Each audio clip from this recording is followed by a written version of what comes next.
Hey guys, in this video, I will show you how to use the action button on your iPhone 16. Alright, let's begin.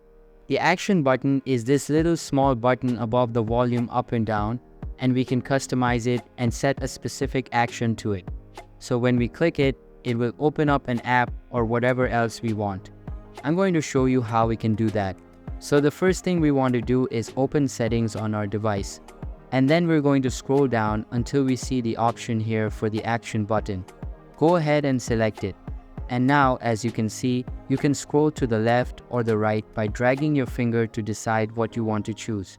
Now, some of these options actually have additional functionality to them.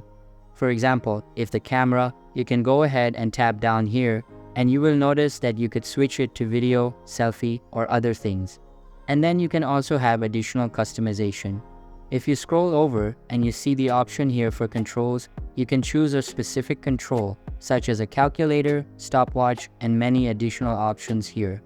So it's really that simple. Once you go ahead and find what you want, you would just go ahead and select it. Or just make sure that it is over the item, and then you would go ahead and test it if you want while you're on this screen by simply pressing it.